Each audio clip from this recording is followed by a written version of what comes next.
Expedito Leandro da Silva é doutor em Ciências Sociais e mestre em Comunicação Social.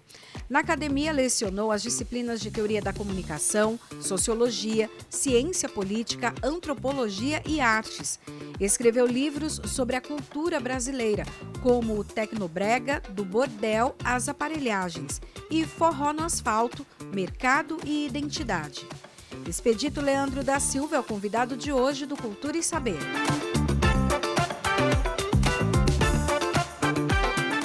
Expedito, conta um pouquinho para a gente sobre ah, esse seu interesse de escrever sobre música.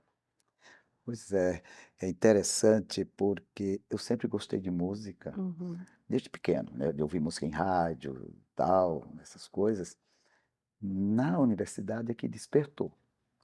E despertou de entender a música, mas a música como um referencial, assim, eu digo, um referencial da nossa essência, da nossa existência. Hum. Mas essa existência que a gente se vê também na música, a nossa história, a nossa vida, a nossa o sentido que a gente dá às coisas, a música traduz. Mas a minha ideia de música ainda está mais forte no interesse da música popular. E aí eu digo, não só a música popular brasileira, mas todo o universo da música popular, né. Uhum.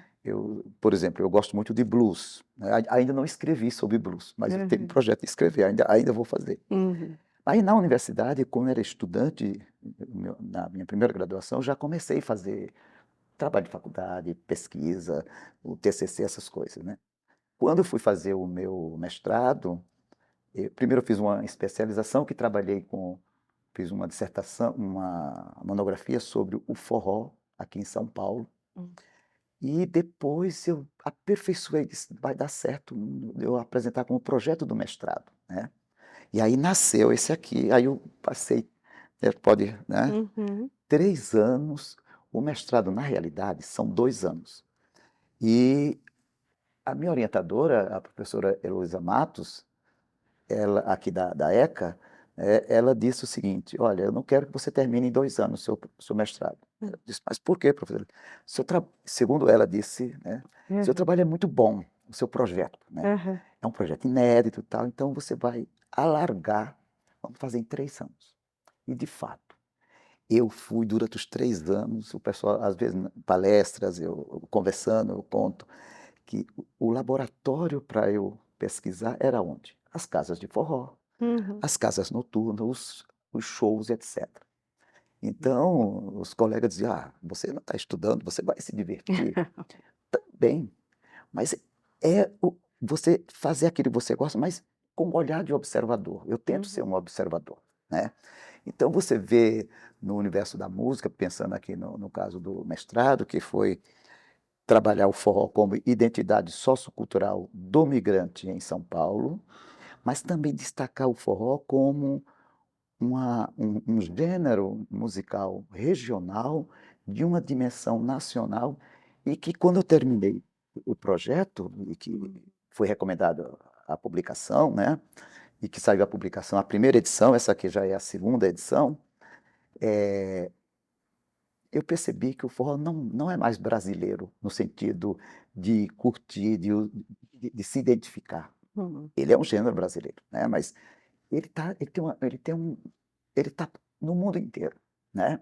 Eu conheço, recebo de pessoas, assim, pelo Instagram ou pelo Facebook, que compraram, né, na Espanha. A editora mesmo, na primeira edição, eu fiquei achei interessado que a editora e eu fiz uma pergunta daquelas do que ninguém sabia quem eu era, sabe. Eu Hum. dei uma de esperta, estava tendo uma feira de livro, e a editora colocou lá e expôs o meu livro. Hum. Eu cheguei para o pessoa vendedora e disse: "Aí, esse livro aqui, como é que ele é?" Aí contaram que era um livro muito procurado, porque de fato, esse título quem deu não fui eu o criador, foi um colega meu, Uhum. disse: "Expedito, por que você não bota o nome Forró no Asfalto?" Isso é bem interessante, provoca, né. Aham. E de fato, chama a atenção.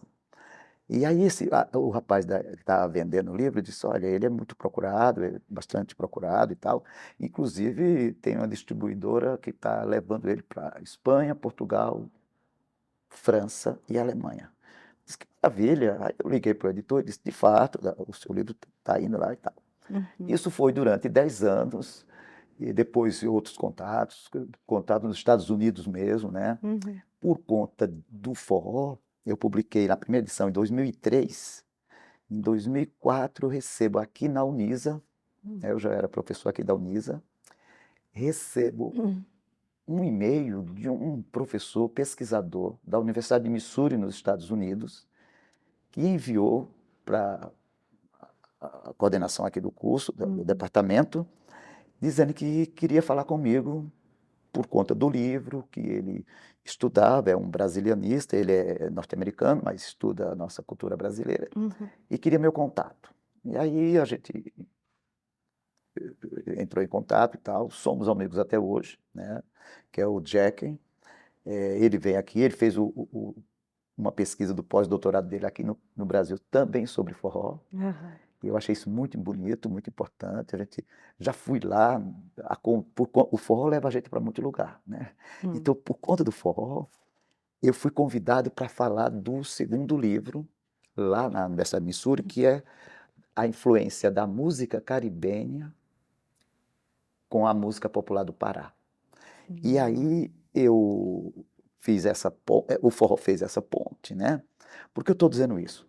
Que isso me deixa assim muito confortável no sentido do pesquisador, né? Como eu pesquiso, não só na área das ciências sociais, mas muito mais na área da própria antropologia, que é assim que a minha formação que eu busquei, que, por exemplo, o que fez eu pesquisar o forró aqui em São Paulo?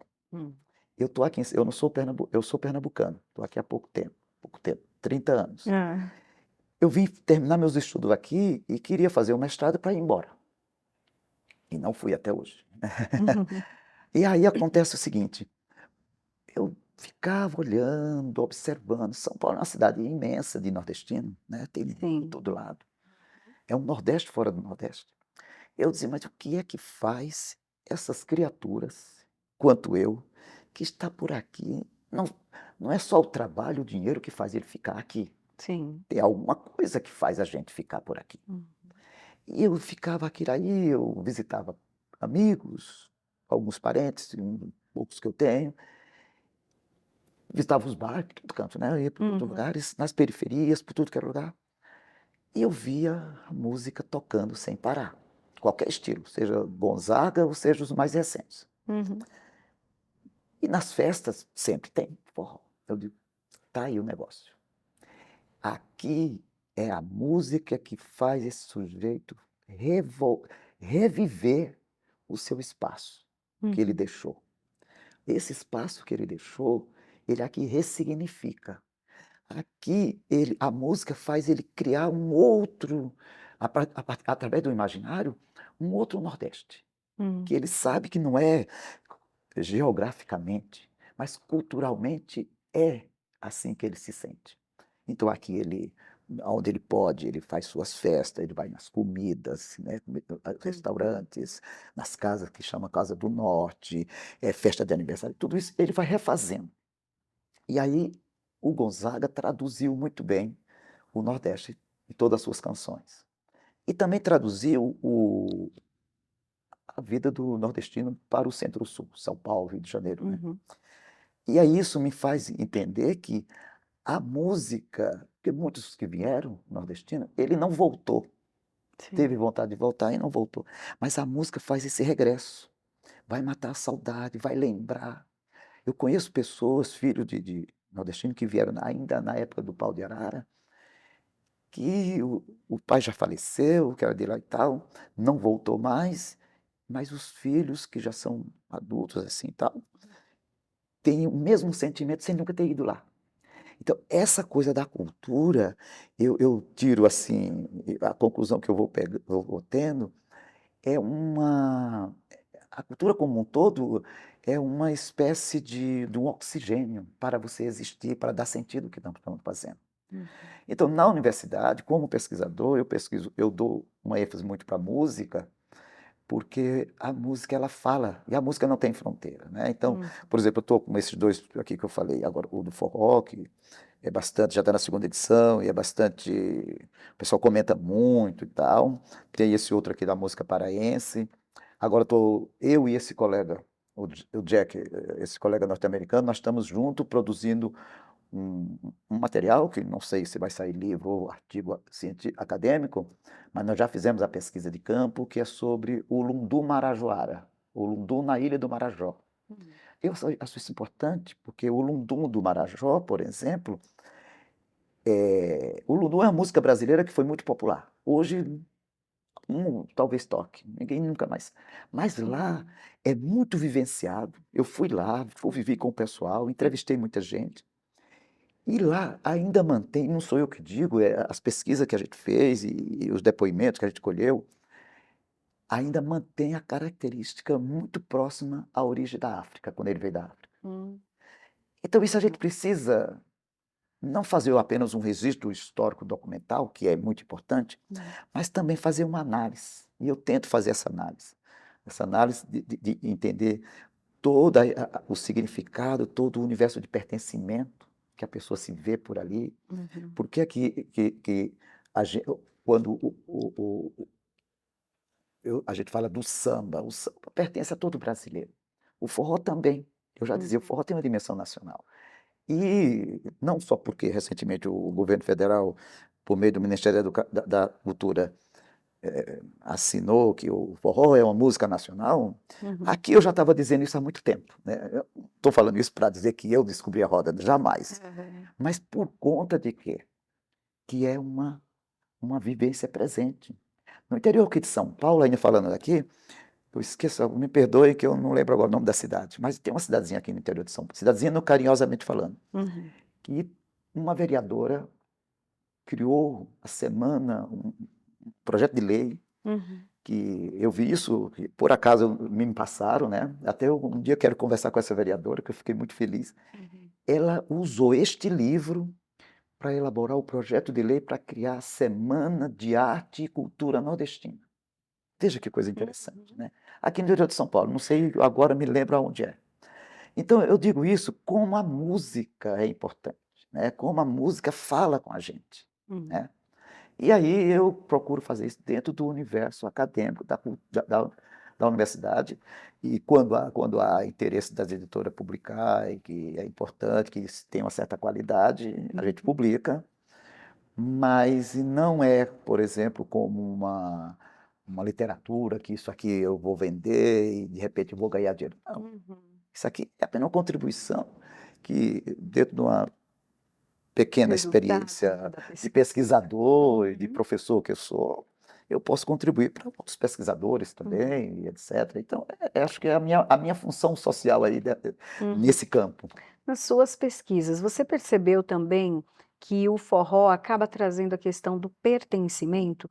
Por quê? Está falando forró no asfalto, e a gente, se pensar em São Paulo, terra de, né, cidade de pedra, Sim. é tudo muito duro, né, se for pensar até em comparação a outros estados, e daí vem a alegria nordestina para essa terra que é mais E é mais dura, mais né? dura, perfeito.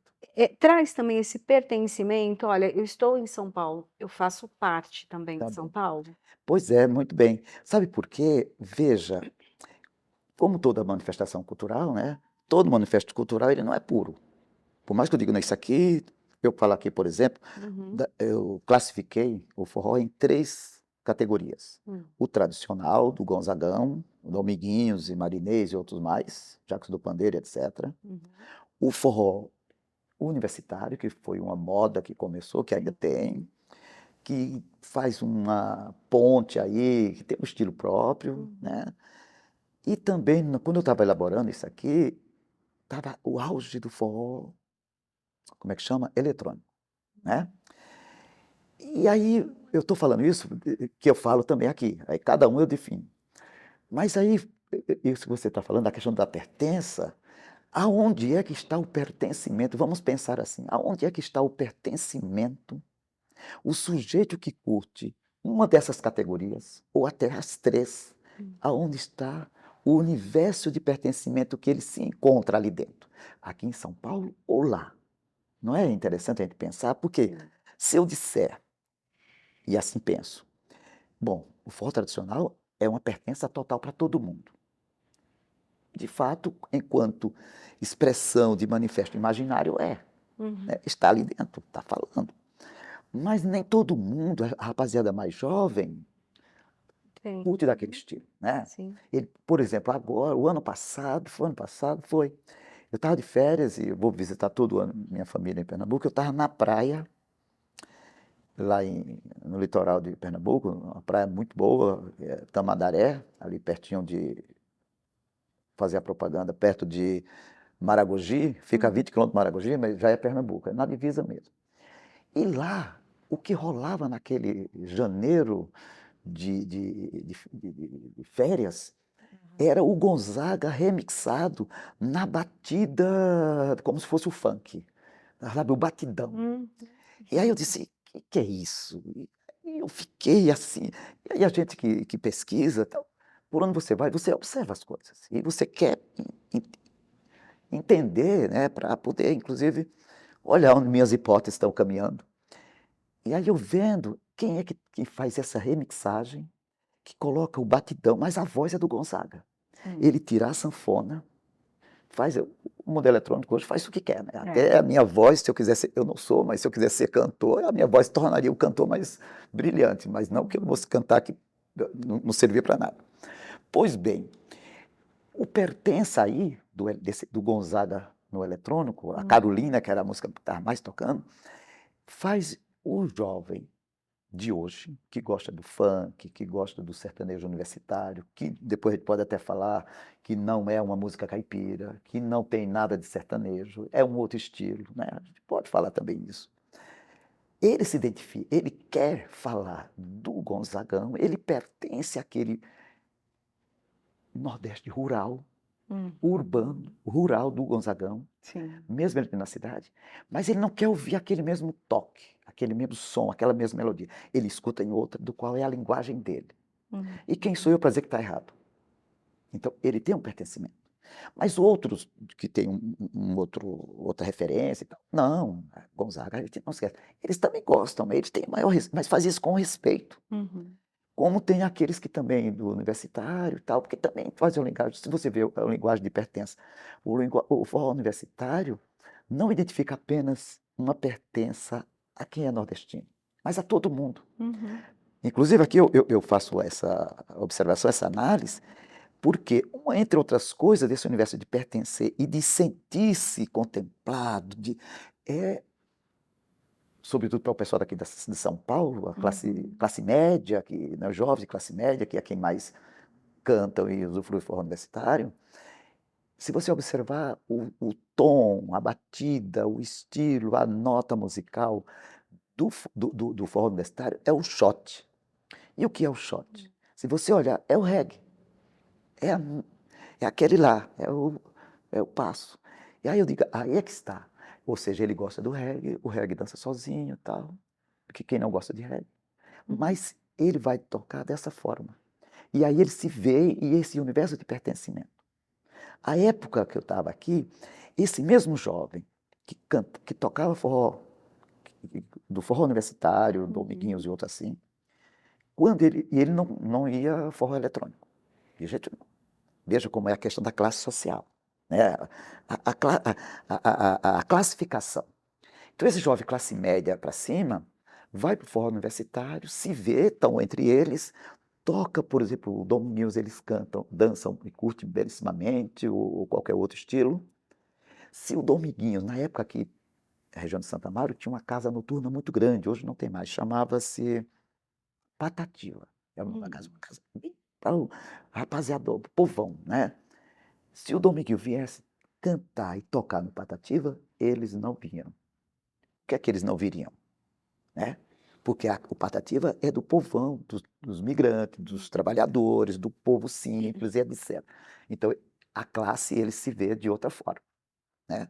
Então, eles não assumem, é uma pertença de classe. Né? E também forró universitário, eles não queriam nem saber. Imagina eles dançarem Manda Mastruz com Leite, eles vão dizer que isso não é forró universitário. Eu digo isso porque, quando eu estava fazendo minha pesquisa, eu encontrava meus alunos nessas. Eu fui em todas as casas. Entrevistei artistas, entrevistei inclusive o Dominguinhos. Tem aqui Legal. uma contribuição valiosíssima do Dominguinhos. Que ele, com muita paciência, sabedoria, ele me ouviu, estava cansado, me marcou lá no estúdio, eu fui. Imagino que ele já estava até doente, ele não pôde, disse, ele não pôde, que ele teve um problema de saúde. Chego em casa, o telefone toca, era ele me ligando. Veja, eu que era o estudante procurando, não, ele me liga, veja que Ser, né? pessoa, que ser, que espírito elevado. Ele disse, professor, aqui é o Domingos. Aí eu tive até uma surpresa agradável, eu nunca tinha falado com ele. Aí ele me atendeu, pediu desculpa porque eu não podia atender, eu disse, mas que é isso, o tempo é do Senhor. Aí marcamos, eu fui, ele me atendeu. Então está aqui muito bem. E, voltando aí à história, então ele vai ver o Dominguinhos, mas o forró universitário ele não canta. Aí ele vai, pega férias, vai para Fortaleza, ou para Recife, ou cidade do Nordeste. Lá tem a banda forró universitário tocando, e ele vai, se abraça e se realiza. Então você veja que é a questão de pertença, de territorialidade e de classe social, porque isso é a demarcação de classe social. Aqui eu estou entre os meus, lá eu sou um turista. Então o turista é aquela coisa que está na terra de ninguém. Não dá para entender que é um pouco disso? Então aqui eu posso fazer o que eu quiser, que para mim não pega nada. Talvez eu esteja sendo muito irônico, mas é mesmo. Essa é a cabeça do turista. Porque ele vai embora, acabou, ele não vai voltar. Se voltar é outra história. Agora, quem é que tem mais uma outra ideia, vai ver isso com uma forma diferente, né? Então, a questão da pertença, sobretudo para os migrantes, para a gente concluir nesse pensar, para o migrante, ele é forte até hoje. E ele é forte não só no tradicional e tal, mas no universitário, no eletrônico foi forte. Hoje eu vejo nessa coisa da pertença, num sentimento de pertença. Não que o estilo do exemplo que eu vou dizer é o mesmo. Que eu imagino que eles tenham essa mesma consciência. Inclusive, aqui na atualização, eu escrevi um capítulo que eu dei o nome de forró neoeletrônico. Isso é um nome que eu inventei. Por quê? Tem esses, assim, estilo Wesley Safadão, quem mais que eu posso lembrar? Simone Simaria, que agora não é mais. Tem esses estilos, assim, que tocam essas coisas, que se apresentam como forró. Mas, no entanto, eles não é o forró. Eles não têm, só porque tem uma sanfona ali, quer dizer que é forró? Não. E não é nem mais o forró universitário. É um estilo musical romântico, como o calypso. Não é forró, e tem gente que acha que é a Joelma é forró. Mas o que vem aí, onde está a pertença nordestina nessa história? É que eles, enquanto artista, pelo menos é o que eu percebo na minha observação, não tive ainda a oportunidade de conversar com eles sobre isso, mas eles se apresentam e eles assumem a sua terra natal, sua identidade de origem. Uma é cearense, as outras são baianas, as outras não sei o que lá, papapá. Então isso, para quem é de lá, que curte o estilo, vai dizer, é um de nós, mesmo não sendo. Porque o sentimento é que revela. A beleza não está na música. Não estou dizendo que a música não é bela, e cada um tem a sua opinião. Mas a beleza dessa ideia da pertença, né, a gente pensar na estética aí, está do ressignificado que ele dá para dizer, olha, tudo bem, ele não está tocando forró, mas ele é um de nós. E aí ele se sente contemplado. Eu acho isso bonito. O ser humano é capaz de fazer isso. Uma das falas do senhor falou que o forró não é mais, como se fosse só brasileiro, Não, não é. né? Como ele ganhou o mundo todo. O que significa isso? A gente não pode tipo, lá nos Estados Unidos e falar, não, forró é brasileiro? Não, forró Não, também é americano. também. Sim, no sentido, isso eu defendo essa ideia. Mas eu defendo essa ideia no sentido como toda música, toda musicalidade, seja clássica ou toda música, né, ela é universal. Eu sou apaixonado pela música porque a música é a linguagem universal. Então, veja, aonde eu chegar eu posso me apropriar. Só parênteses. O rap aqui de São Paulo que é muito forte, nas periferias de São Paulo. Nós temos um rap brasileiro? Temos. Mas ele também, a origem dele é norte-americana, estadunidense. Assim como o rock. Assim como o reggae da Jamaica também tem um reggae maranhense. Assim como eu falo aqui que o merengue da República Dominicana é também um merengue, não só dominicano, mas é também paraense. Assim como o bolero cubano, que eu falo aqui, não é só de Cuba, é também do Pará e do Brasil. Ou seja, a gente se apropria. Então, a música dá esse direito da gente se apropriar, porque ao me apropriar, eu passo a pertencer. Né? É bonito, eu acho bonito, não sei o que. Mas é bonito entender isso, porque a gente faz isso no nosso dia a dia. Então, quando eu digo, eu costumo dizer, olha, o forró é um gênero, repetindo, né? Um gênero regional, criado pelo nosso grandioso mestre, o rei Luiz Gonzaga, que levou, carregou lá do sertão para a cidade, urbanizou. Né? O Gonzaga urbanizou. O Dominguinho dá uma sofisticada, numa linguagem mais moderna, se a gente for pensar assim, e por aí vai. E ele, durante décadas, ele ficou regional mesmo, é música regional, música regional. Com o passar do tempo, e sobretudo na virada do século XX para o século XXI, e aí a gente tem que agradecer ao forró eletrônico que fez isso, ele vai se tornar, ele vai tomar uma nacionalidade, ele vai assumir essa nacionalidade. Na década de 70 já tinha o forró universitário, não com esse nome. Na década de 80, final de 70 e 80, o Gonzaga gravou muito com Elba Ramalho, Alceu Valença, Fagner, Gilberto Gil, até hoje grava forró.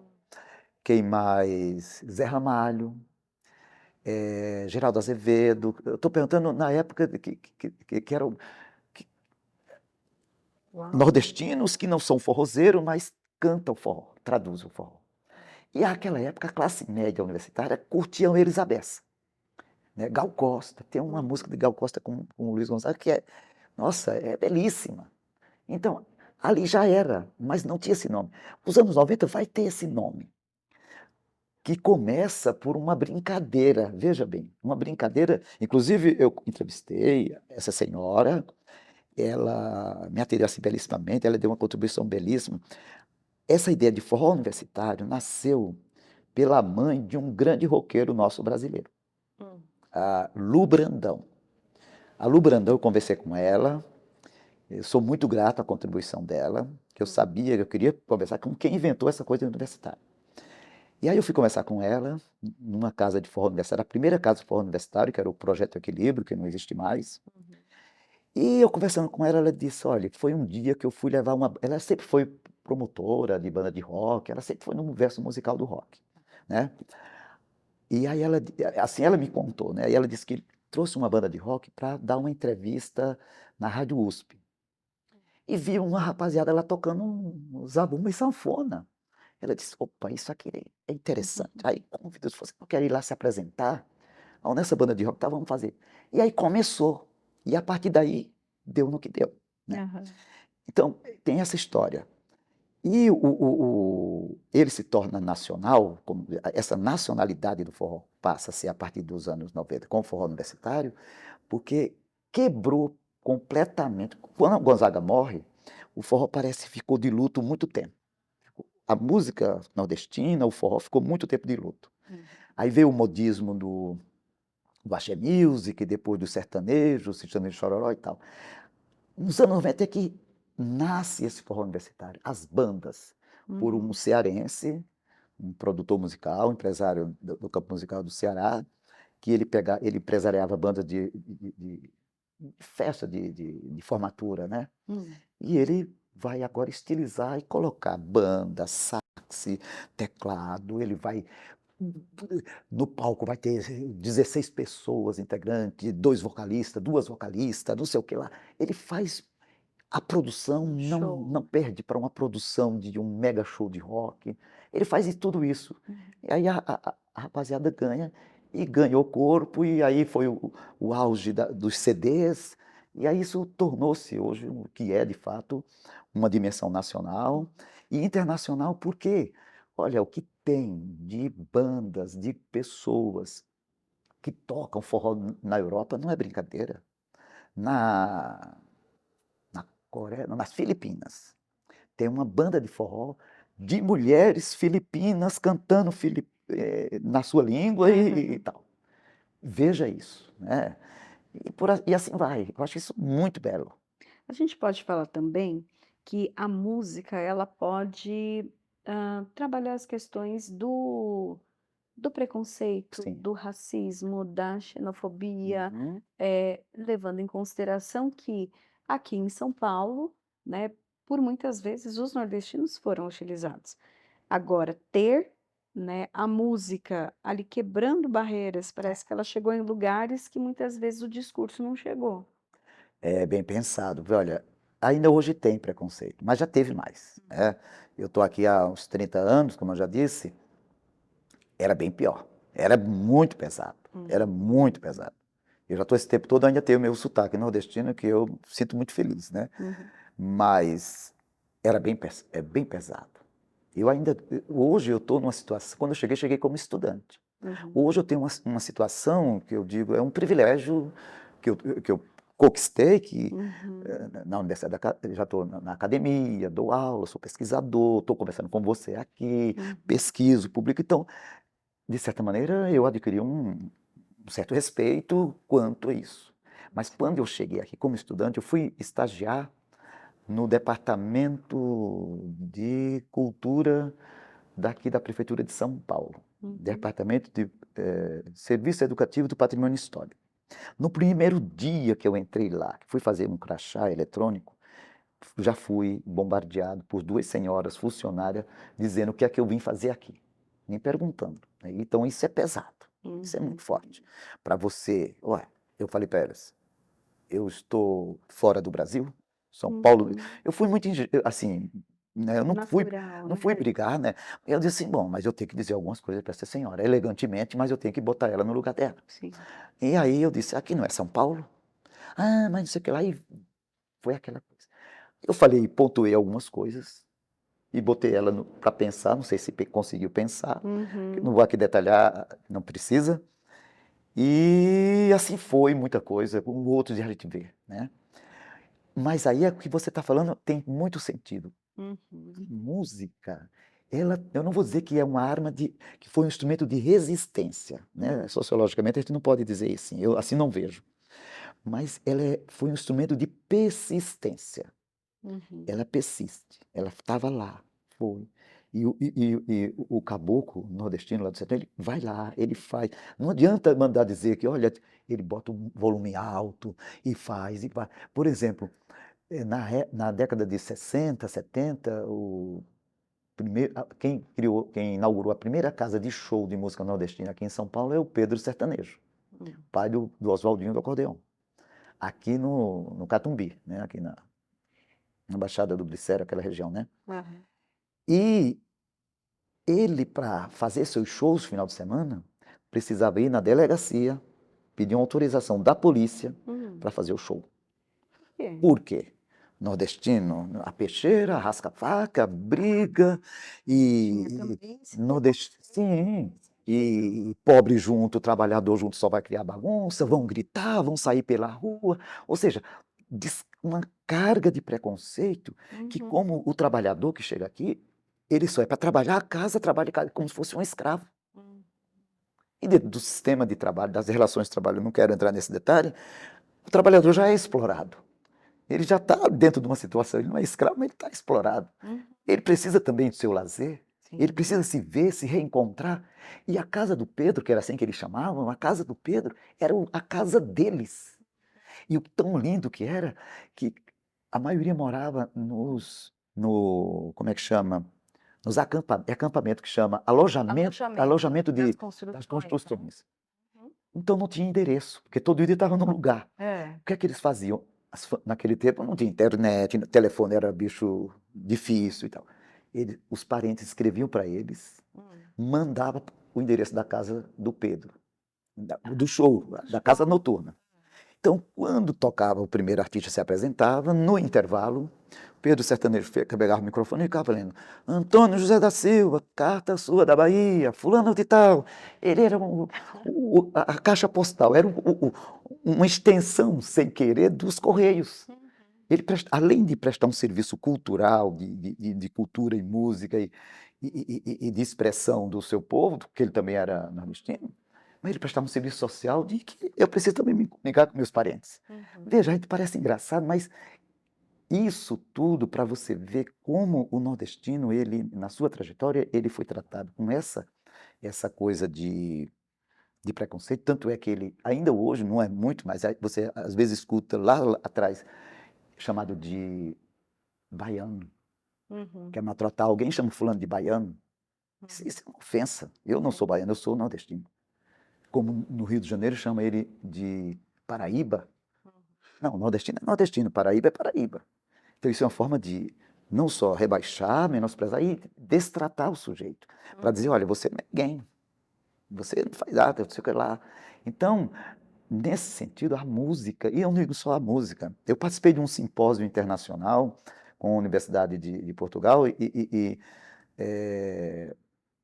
eu falei da culinária nordestina aqui em São Paulo como um dos manifestos de cultura e expressão regional.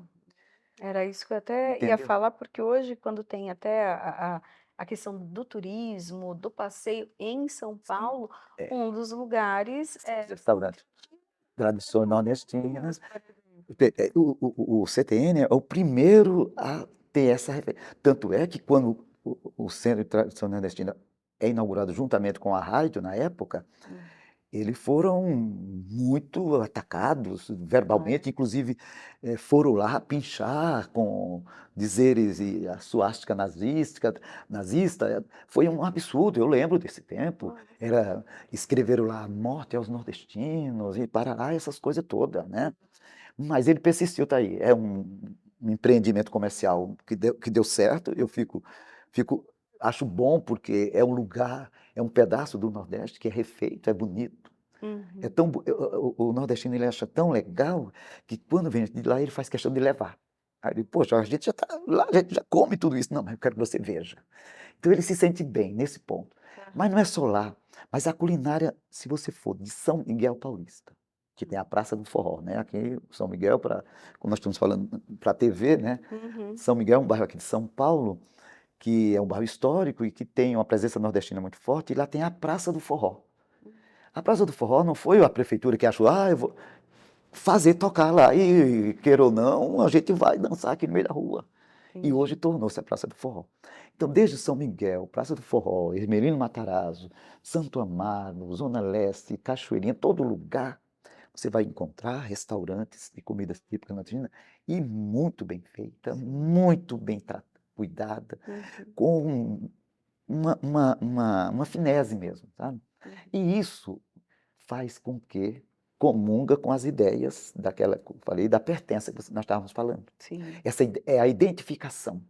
Então, e aí não só vai quem é nordestino, vai todo mundo, porque quem não gosta de comer o que é bom, né? Então vai, e aí é isso. Então, nesse simpósio, eu falei o seguinte, olha, a comida, ela é uma expressão que ela é uma expressão dentro de um manifesto cultural, porque ela retrata todo o universo da pessoa, de que ela vive no interior rural e interior urbano. Eu estou falando da comida nordestina, interior urbano, do qual lembra a nossa memória afetiva, né? Por isso que ela faz sucesso, por isso que ela é boa, né? Aí vamos falar um pouquinho agora do outro livro que você É, tem. Você já deu uma pincelada para é nós, só, mas um outro estilo também musical, sim. né? E que você fez até um comparativo com a raiz dele, é isso? E que chegou no Brasil? Legal. Rápido. Oh, muito bem. Esse aqui, né, chama-se Tecnobrega do Bordel às Aparelhagens. Por quê?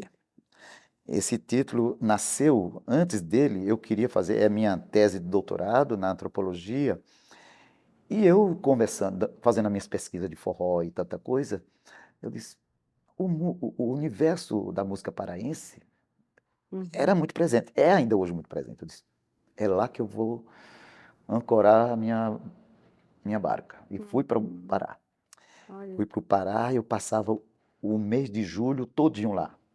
Por que eu digo mês de julho? Para quem não sabe, o mês de julho é o verão no Pará.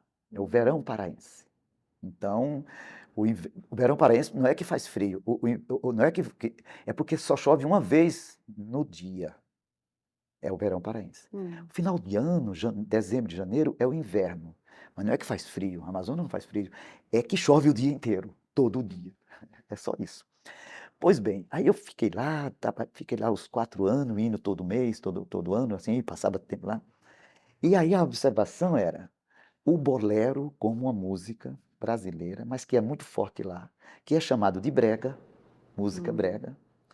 Por que brega? Porque é música, como aqui diz do bordel, música de bordel de quinta categoria, não estou dizendo isso, quinta categoria não seja de desclassificando a quem frequenta e quem tem, não. No sentido da classe social era chamado de quinta categoria, né? Que era assim. E também a música dos garimpeiros. Mas não só o bolero, mas no Pará também tem um estilo, a cúmbia, Hum. que não é paraense, né? É também tocada nos garimpos e no bordel. O merengue, que vem da República Dominicana, Uhum. também eles adotaram. E aí eles se apropriaram e criaram, dentro do seu estilo, o estilo merengue paraense, a cúmbia paraense, o próprio calypso, que a Joelma canta, que eu falo dele aqui. Calypso não é o nome da banda, é para nós aqui. Calypso é um ritmo musical da ilha de Trinidad e Tobago. É um ritmo, né? E na minha pesquisa, eu inclusive, que é um estilo não eletrônico, frenético, é Aham. mais tranquilo. O Calbi Peixoto cantou um calypso. E tem outros cantores aí brasileiros. Uhum. Então, o Pará tem essa influência muito forte do Caribe. Eu lembro que na minha entrevista no doutorado, um dos professores que estava me entrevistando na prova, né, Uhum. perguntou: Expedito, o Pará é Brasil? Aí eu disse: poxa, o que é que esse professor está querendo? É. Eu tô aqui, eu estou candidato a uma pesquisa acadêmica, a um curso de doutorado, o que é que ele está querendo fazer comigo? Aham. E eu falei com muita, da forma como eu penso, disse: professor, geograficamente o Pará é Brasil, Uhum. mas culturalmente o Pará pertence a outro território que não é o território brasileiro. É toda a vizinhança caribenha. Ali tudo é um território só culturalmente falando. Tanto é Uhum. que tem festivais da música caribenha que o Pará participa e que eles participam, e é uma coisa. E essa influência vem através das rádios de ondas curtas, que à época era muito difícil, né? Uhum. Das rádios, tanto da Voz da América, dos Estados Unidos, Rádio Havana, Cuba, e da Rádio BBC, que vai passar esses ritmos para eles. Uhum. E aí, como é que chega na música paraense? No carimbó, né, que é o grande. É que o ritmo, se você olhar o ritmo do carimbó, o ritmo de dança, a coreografia, até a batucada um pouco, é muito idêntico com o carimbó. Que o carimbó, sim, esse é genuinamente autêntico, né, que é uma junção do batuque dos negros, dos africanos, com os indígenas, e que nasceu o carimbó, o oco, uma madeira. O carimbó está mais para indígena do que, eu me atrevo a dizer, né? Me atrevo a dizer, eu vejo ele dentro de uma influência indígena e africana, mas ele é muito mais, por exemplo, o próprio tambor, né? Uhum. É de um pau que tira todo dentro, fica aquilo oco, né? Como se fosse. E bota um couro, corimbó, como eles falam, que é de uma invenção dos povos ribeirinhos e dos indígenas.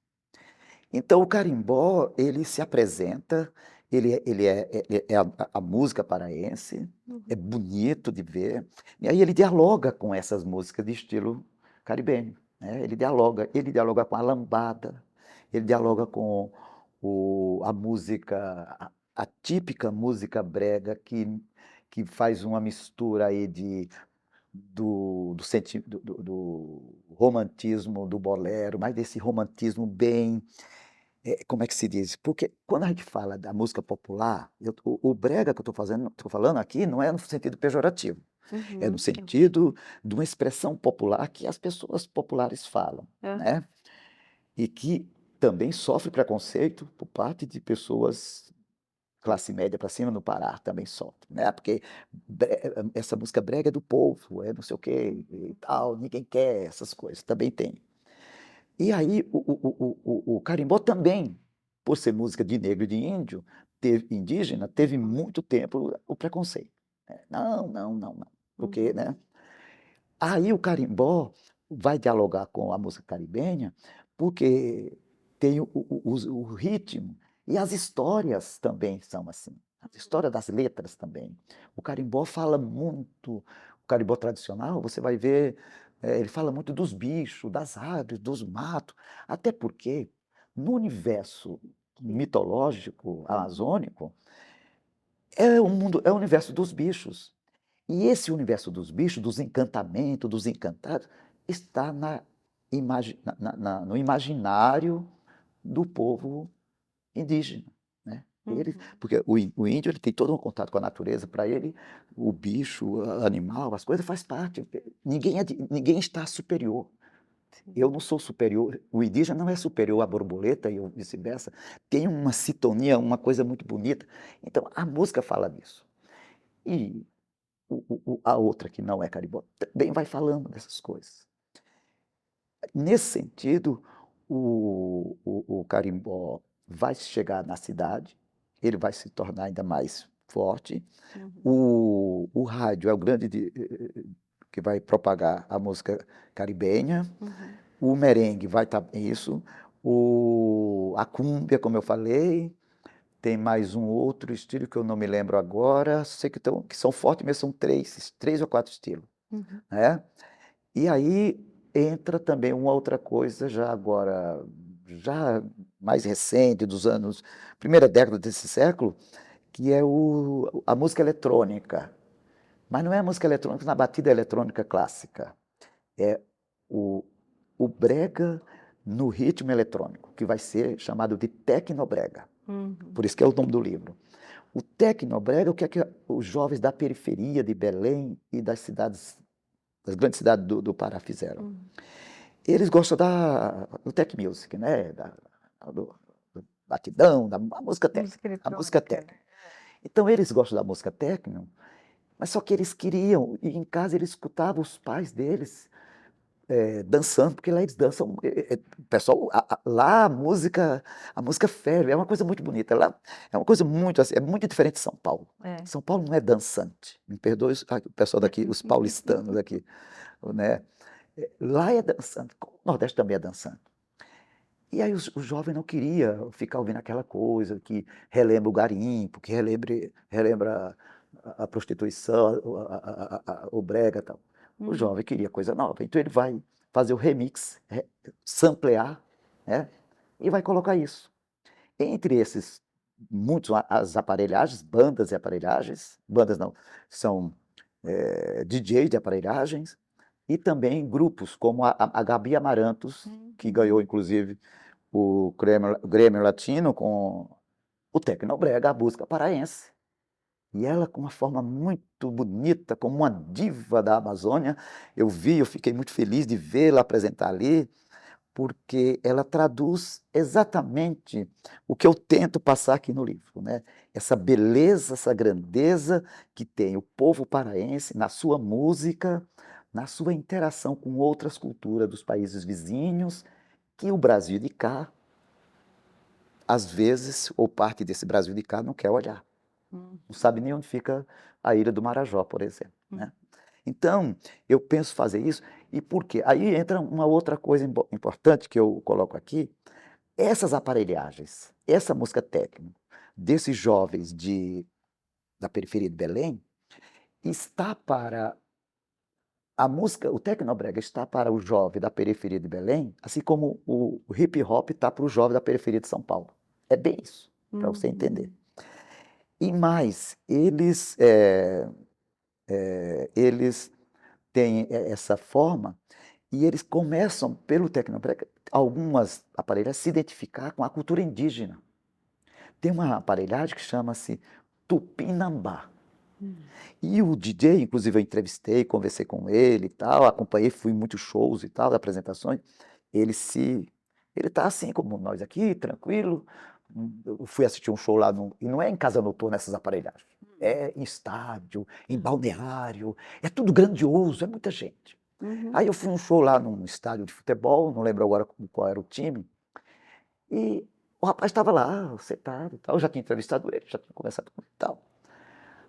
Quando chegou o momento dele se apresentar, porque são vários DJs na noite, ele é a principal estrela, o astro era ele. Quando anunciam ele, com muita luz, só sabe, falando a gente não imagina, é uma coisa muito forte. E aí quando ele chega, ele sobe como se fosse, lembra da Xuxa? Quando entrar como se fosse uma nave assim, igualzinho. Não sei hoje, na época foi. Ele entra naquela nave e todo mundo fica batendo palma, e as luzes, aquelas coisas rápidas e tal, e grita um grito que parece que você fica ensurdecido. E aí a nave vai subindo com ele, sobe, sobe, sobe, e ele de costa. A nave sobe com ele de costa, sem cocar, sem nada.